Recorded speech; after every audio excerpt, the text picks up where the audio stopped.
कहा जाता है, मूर्ख मित्र से बुद्धिमान शत्रु बेहतर होता है। लेकिन ऐसा क्यों कहा गया है? आइए एक छोटी सी कहानी के माध्यम से इसे समझते हैं। बहुत समय पहले की बात है। एक विशाल और समृद्ध राज्य में एक शक्तिशाली राजा रहता था।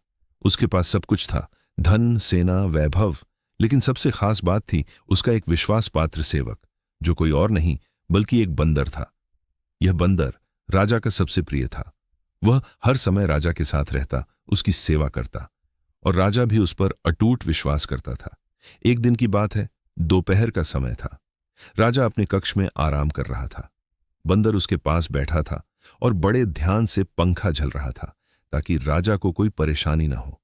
सब कुछ शांत था। तभी एक मक्खी बार बार आकर राजा की छाती पर बैठ जाती। बंदर ने यह देखा और उसे बहुत गुस्सा आया। उसने सोचा, यह छोटी सी मक्खी मेरे स्वामी को परेशान कर रही है, मैं इसे अभी खत्म कर देता हूं।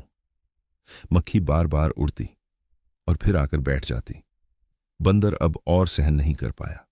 पास में ही एक तलवार रखी हुई थी। बंदर ने बिना सोचे समझे तलवार उठा ली। जैसे ही मक्खी फिर राजा की छाती पर बैठी, बंदर ने पूरी ताकत से तलवार चला दी। मक्खी तो उड़ गई, लेकिन राजा की छाती तलवार की चोट से गंभीर रूप से घायल हो गई। कुछ ही क्षणों में राजा ने वहीं प्राण त्याग दिए। बंदर, जो अपने स्वामी की रक्षा करना चाहता था, उसी की जान का कारण बन गया। इस घटना के बाद लोगों ने कहा, हमें मूर्ख मित्र से सावधान रहना चाहिए, क्योंकि एक बुद्धिमान शत्रु हमें नुकसान पहुंचाने से पहले सोचता है, लेकिन एक मूर्ख मित्र अनजाने में ही हमें सबसे बड़ा नुकसान पहुंचा सकता है। इसलिए हमेशा अपने आसपास के लोगों को समझदारी से चुनिए।